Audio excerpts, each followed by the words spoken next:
नमस्कार, मैं दुर्गा प्रसाद। मैं बिल्कुल ठीक ठाक हूँ और उम्मीद करता हूँ आप भी ठीक ठाक होंगे। आज की कहानी है मध्य प्रदेश की। मध्य प्रदेश का एक जिला पड़ता है जिसका नाम है रीवा। और रीवा जिले के एक गांव में मोहन पाल नाम के व्यक्ति अपने परिवार के साथ में रहते थे। परिवार में इनके साथ इनकी पत्नी एवं 3 बेटे। जो मोहन पाल थे ये वहीं गांव में ही रहकर अपना खेती बाड़ी का कार्य करते थे और उसी से जो कमाई होती थी उसी कमाई से अपने बीवी और बच्चों का भरण पोषण करते थे। जब बच्चे छोटे थे तब। अब इनके तीनों बच्चे जवान हो चुके थे, बड़े हो चुके थे। तो जो सेकंड बेटा था जिसका नाम था अंजनी पाल और जो सबसे छोटा बेटा था गुलाब, ये दोनों यही खेती बाड़ी का ही कार्य करते थे या आसपास जाके समय मिलने पर मजदूरी कर लिया करते थे। इससे इनकी कमाई होती थी। और जो बड़ा बेटा था जिसका नाम था राम सुशील, ये ट्रक ड्राइवर बन गया था। तो वो घर से निकल जाता था, कभी हफ्ता भर के बाद आता था, कभी 15 दिन, कभी महीनों बीत जाते थे जब ट्रक बाहर लेके चला जाता था। तो ये खेती बाड़ी में उतना हाथ नहीं बटा पाता था।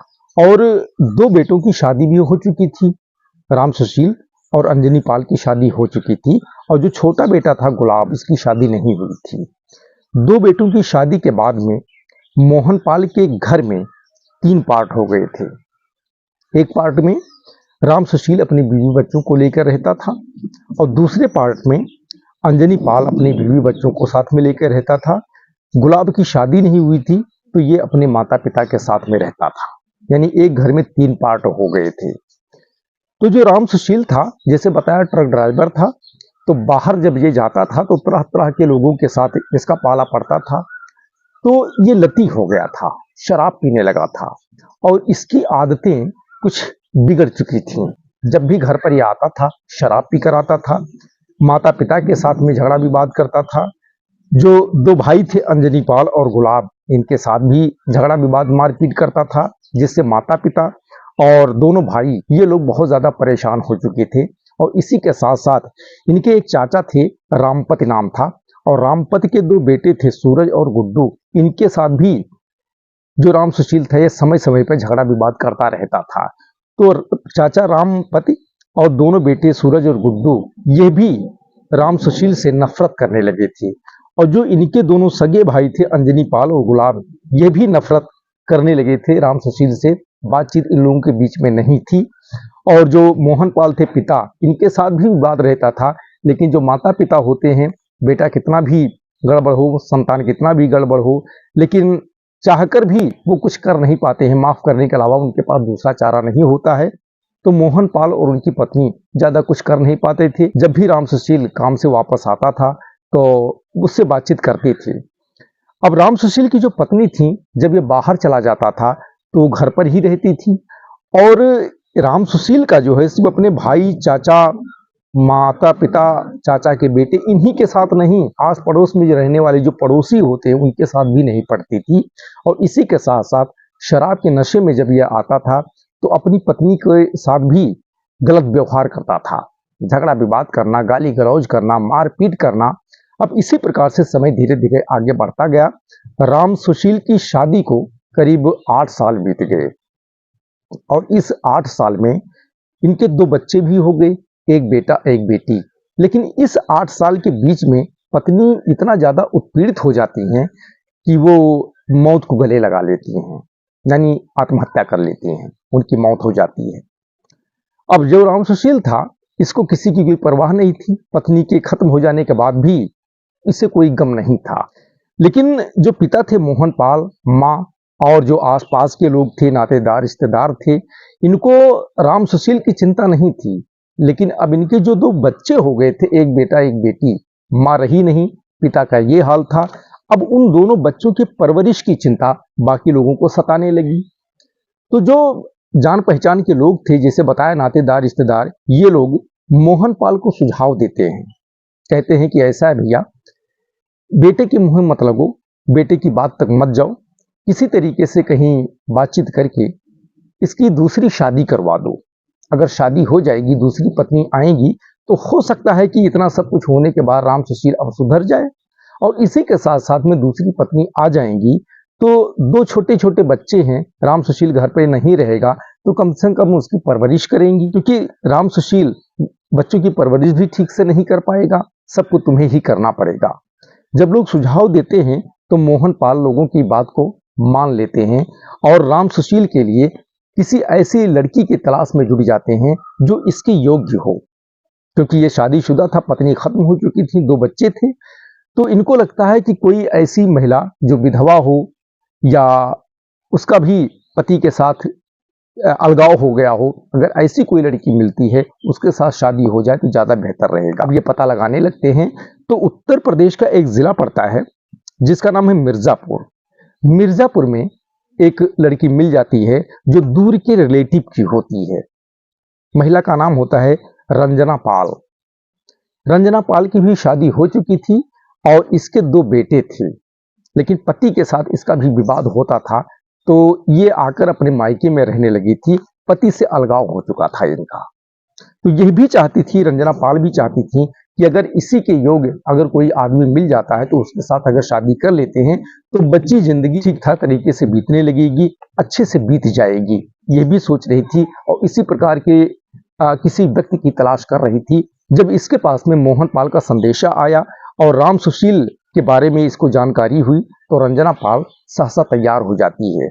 इसे लगता है कि राम सुशील के दो बच्चे हैं, पत्नी है नहीं, तो उनके बच्चों को मां मिल जाएगी और मेरे दोनों बच्चे के पास पिता नहीं है तो इन्हें पिता मिल जाएगा, तो मेरे दोनों बेटों की और उनके दोनों बच्चों की जो परवरिश है माता पिता के संरक्षण में होने लगेगी तो ज्यादा बेहतर रहेगा।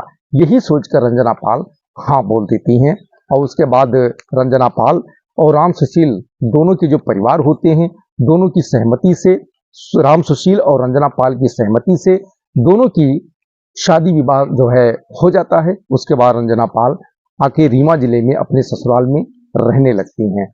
कुछ दिन तक सब कुछ ठीक ठाक चलता रहता है, लेकिन जैसे बताया कि जो राम सुशील था इसकी आदतें सही नहीं थी, शराबी था, तो दूसरी पत्नी रंजना पाल के साथ भी वही पहली पत्नी जैसा व्यवहार करने लगता है, झगड़ा विवाद, गाली गलौज, मारपीट जैसी स्थिति क्रिएट करने लगता है।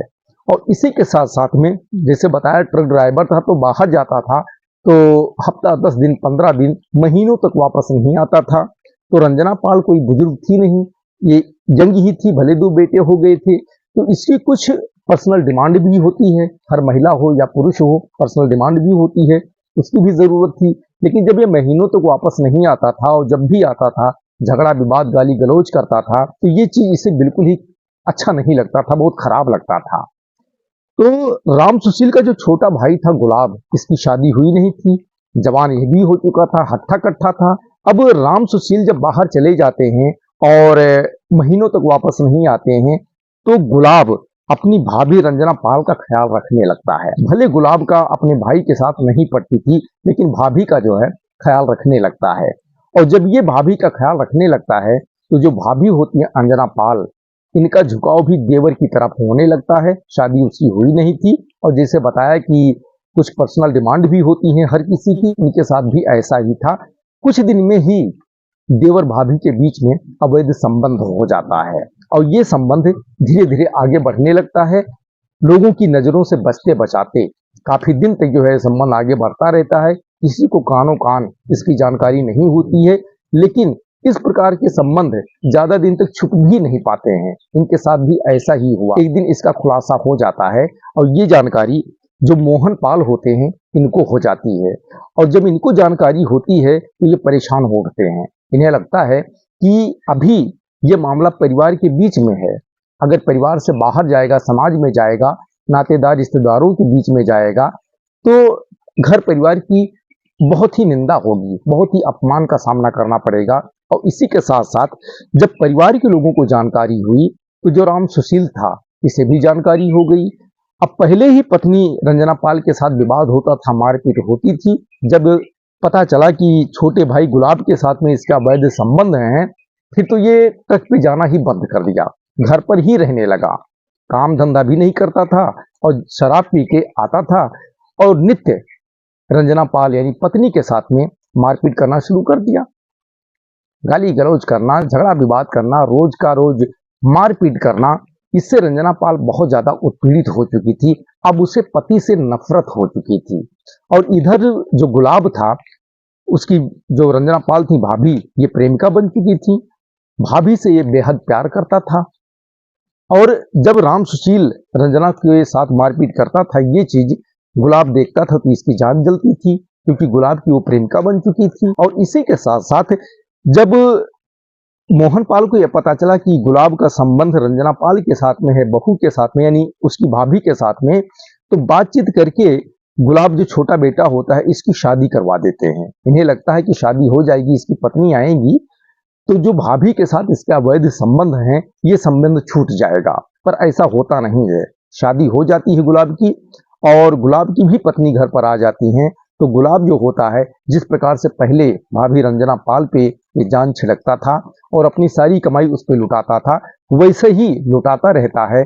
और जो पत्नी होती है गुलाब की, जो ब्याह कर आई थी, वो कंटिन्यू गुलाब को रोकती हैं, टोकती हैं। अब गुलाब के साथ में वो झगड़ा विवाद करती हैं, क्योंकि कोई भी पत्नी हो अगर उसका पति किसी अन्य महिला के साथ में रिलेशन में है तो खराब लगेगा। गुलाब की पत्नी को भी खराब लगता था। जब भी वो बोलती थी गुलाब उसके साथ मारपीट करने लगता था। इसीलिए जो पत्नी थी ज्यादा नहीं बोलती थी, बस अंदर ही अंदर घुट घुट के वो जी रही थी। और इसी के साथ साथ जो जेठानी थी रंजना पाल, इनसे भी उनको नफरत जैसी स्थिति हो गई थी। बातचीत नहीं करती थी, समय समय पे इनके साथ भी झगड़ा विवाद किया करती थी, पर रंजना पाल पे और गुलाब पर कोई असर नहीं पड़ता था। जो पति राम सुशील आए दिन पत्नी रंजना पाल के साथ मारपीट करता था, इससे भी कोई फर्क नहीं पड़ता था।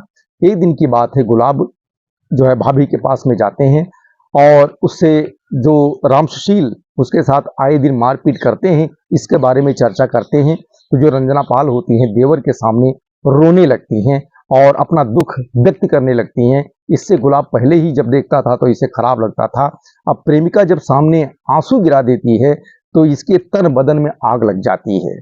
और भाभी रंजना पाल को सुझाव देता है कि ऐसा करो भाभी कि राम सुशील को रास्ते से ही हटा दो। तो रंजना कहती है कैसे हटा दूं, क्या तरीका है हमारे पास, कुछ बताओ। तो गुलाब बताता है कि ऐसा करो कि खाने में कुछ मिला के दे दो और उसके बाद में खेल खत्म हो जाएगा। तो रंजना पाल कहती है कि क्या मिला के दे दूं, मुझे कुछ जानकारी नहीं है, या तो व्यवस्था आप कर दो बाकी काम मैं कर दूं। तो जो गुलाब होता है ये इसके लिए तैयार हो जाता है, कहता है ठीक है भाभी आप चिंता मत करो, बस दिल पे पत्थर रख लो कि अभी इस काम को जो है अंजाम दे देना है, इनको रास्ते से हटा देना, खत्म कर देना है, बाकी व्यवस्था मैं कर दूंगा। तो रंजना पाल इसके लिए तैयार हो जाती हैं। और उसके बाद एक दिन बाहर से कुछ ऐसी चीजें खरीद कर गुलाब लाता है और रंजना पाल को दे देता है। एक दिन की बात है, रंजना पाल शाम के समय समोसा बनाती हैं, क्योंकि जो राम सुशील था इसे समोसा बहुत पसंद था। समोसे के साथ में टमाटर की चटनी, समोसा बनाती हैं और टमाटर की चटनी बनाती हैं और टमाटर की चटनी के अंदर कुछ मिला देती हैं। राम सुशील पेट भर के समोसा खाता है उसी टमाटर की चटनी के साथ, और उसके बाद घर पर जाता है, यानी बेड पे जाता है और लेट जाता है। और जो रंजना पाल होती हैं ये स्वयं खाती हैं अपना खाना पीना। जो 4 बच्चे होते हैं उनको खिलाती पिलाती हैं। अब उनको खिलाते पिलाते सुलाते रात को करीब 10:30-11 बज जाते हैं। अब उसके बाद ये जब फ्री होती है फिर बेड पर जाती है, जहां राम सुशील लेटे हुए थे वहां जाती है और राम सुशील के बॉडी को टच करते हिलाती है, डुलाती है, तो उसमें से कोई प्रतिक्रिया नहीं होती है। अब रंजना पाल को ऐसा लगता है कि काम हो चुका है। अब वो तुरंत गुलाब को फोन करती हैं और फोन करके जानकारी देती हैं, उसे बुलाती हैं। अब गुलाब को जब जानकारी होती है तो अंदर ही अंदर बहुत खुश होता है, लेकिन उसे लगता है कि डेड बॉडी ठिकाने लगाना पड़ेगा। और डेड बॉडी ठिकाने लगाएंगे कैसे, क्योंकि अकेला तो भारी पड़ जाएगा, नहीं हो पाएगा। और जो भाभी है रंजना पाल ये लेडी है। अब वो जो दूसरा भाई इनका होता है, सेकंड नंबर का भाई होता है, जिसका नाम होता है अंजनी पाल, अंजनी पाल से बात करता है। तो अंजनी पाल भी राम सुशील से जलता था, नफरत करता था। जब उसे पता चलता है कि गुलाब और रंजना ने मिलकर भाई राम सुशील को खत्म कर दिया है, अब उसकी डेड बॉडी ठिकाने लगाना है, तो अंजनी पाल भी खुश होता है। और उसके बाद गुलाब और अंजनी पाल ये दोनों भाई रंजना पाल के घर में आते हैं, भाभी के घर में आते हैं, यहाँ डेड बॉडी देखते हैं। तो जो गुलाब होता है अंदर से इतना ज्यादा जला हुआ था बड़े भाई राम सुशील पर कि इसके हाथ में भी एक धारदार हथियार होता है और मारकर डेड बॉडी को 2 टुकड़े कर देते हैं और उसके बाद में दोनों टुकड़े अलग अलग बोरे में भरकर जो है रख देते हैं और फिर रात भर ऐसे रखा रहता है और सुबह अर्ली मॉर्निंग ये दोनों लोग उठते हैं और उसके बाद में ये जानकारी जो चाचा होते हैं इनके, जिनका नाम होता है रामपत, और दोनों बेटे सूरज और गुड्डू को भी बताते हैं। तो राम सुशील इनके साथ भी झगड़ा विवाद करता था, तो ये लोग भी नफरत करते थे।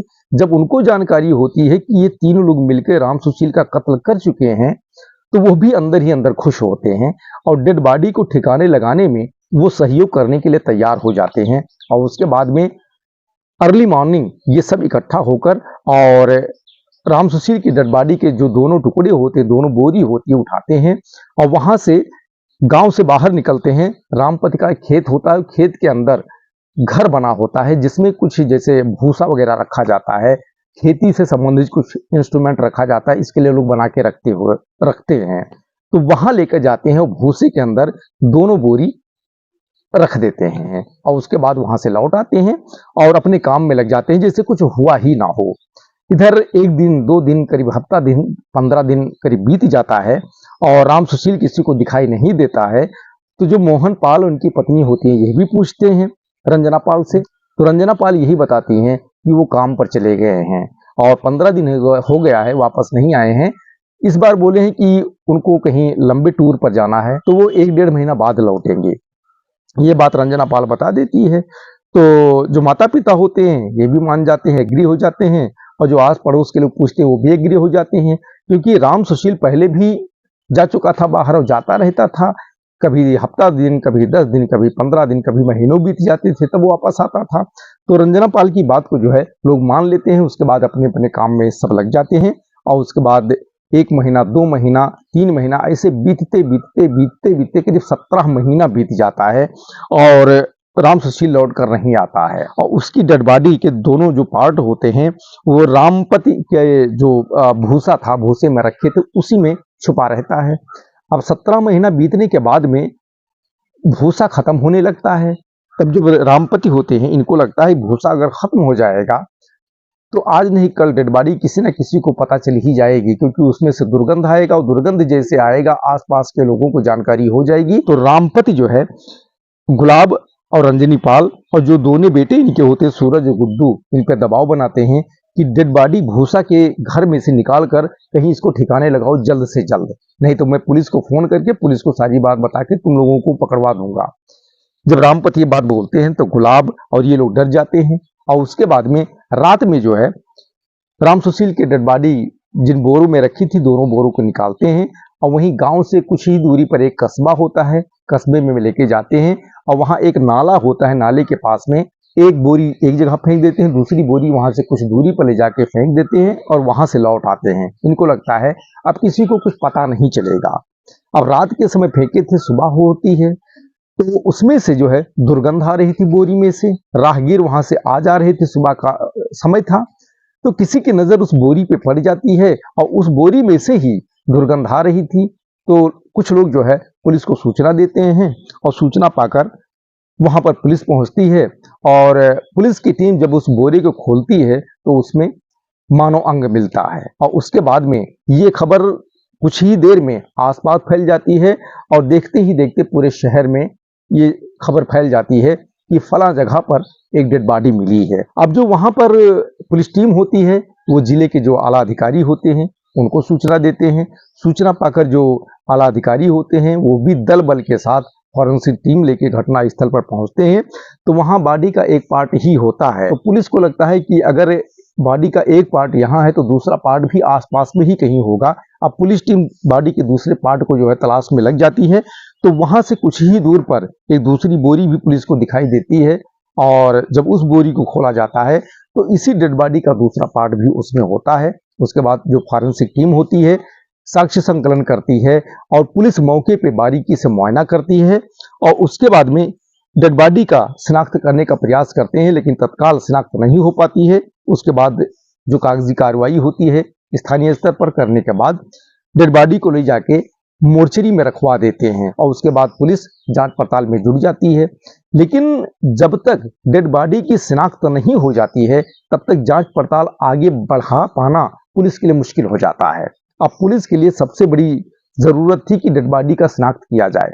अब पुलिस जब इस पे जद्दोजहद करने लगती है तो कुछ घंटों की स्ट्रगल के बाद ही डेड बॉडी का पता चल जाता है कि डेड बॉडी कहीं दूर की नहीं बल्कि पास के ही गांव की है और राम सुशील की डेड बॉडी है जो पिछले 17 महीने से वो घर से गायब है। अब पुलिस की टीम जांच पड़ताल के लिए घर पर पहुंचती है। राम सुशील के वहां जो मोहन पाल होते हैं पति पत्नी उनसे पूछताछ करती है, जो भाई होते हैं आसपास के लोग होते हैं परिवार के लोग होते हैं उनसे पूछताछ करती है। तो पता चलता है कि जब राम सुशील घर से बाहर निकले थे उसके कुछ ही दिन के बाद जो उनकी पत्नी थी रंजना पाल वो भी अपने बच्चों को लेकर अपने मायके चली गई और वहीं रह रही हैं। ये पुलिस को जब पता चलता है तो पुलिस को रंजना पाल पे ही संदेह हो जाता है। उसके बाद रीवा पुलिस की एक टीम मिर्जापुर पहुंचती है रंजना पाल के यहाँ और रंजना पाल से जब वहाँ राम सुशील के बारे में पूछताछ करती है तो ये हड़बड़ा जाती हैं। तो पुलिस को इन पर संदेह हो जाता है। उसके बाद पुलिस इन्हें लेकर रीवा आ जाती है और यहाँ पर पुलिस जब एक बार और पूछताछ करने का प्रयास करती है तो पुलिस के सवालों के जाल में ये फंस जाती हैं और पुलिस को पहले ही इनके ऊपर संदेह हो चुका था और अब पुलिस का संदेह यकीन में तब्दील हो जाता है। उसके बाद जब अपनी भाषा में पूछताछ शुरू करती है पुलिस तो ज्यादा देर टिक नहीं पाती हैं, कुछ ही देर में ये टूट जाती हैं और राम सुशील के कत्ल का जो गुनाह होता है बात होती है ये कबूल कर लेती हैं और इसी के साथ साथ इस पूरी कहानी को बयां कर देती हैं जो मैंने अभी आपको सुनाई है। और इसी के साथ साथ में जो देवर होता है गुलाब और अंजनी पाल इनका नाम भी बताती हैं और जो इनके चाचा होते हैं रामपत और इनके दोनों बेटे सूरज और गुड्डू इनके नाम का भी खुलासा हो जाता है। और उसके बाद में पुलिस मोहन पाल की तहरीर पर इन सभी के ऊपर संबंधित धाराओं में केस दर्ज करके इन सभी की तलाश में जुड़ जाती है और इसी के साथ साथ जो इस केस से संबंधित आगे की विधिक कार्रवाई करनी होती है उसमें लग जाती है। तो दोस्तों आज की यही कहानी है और कहानी यदि अच्छी लगी हो तो लाइक करें, शेयर करें, कमेंट करें और चैनल पे नए हैं तो सब्सक्राइब अवश्य करें। फिर मिलेंगे अगले दिन एक नई कहानी के साथ। तब तक के लिए धन्यवाद। जय हिंद, जय भारत।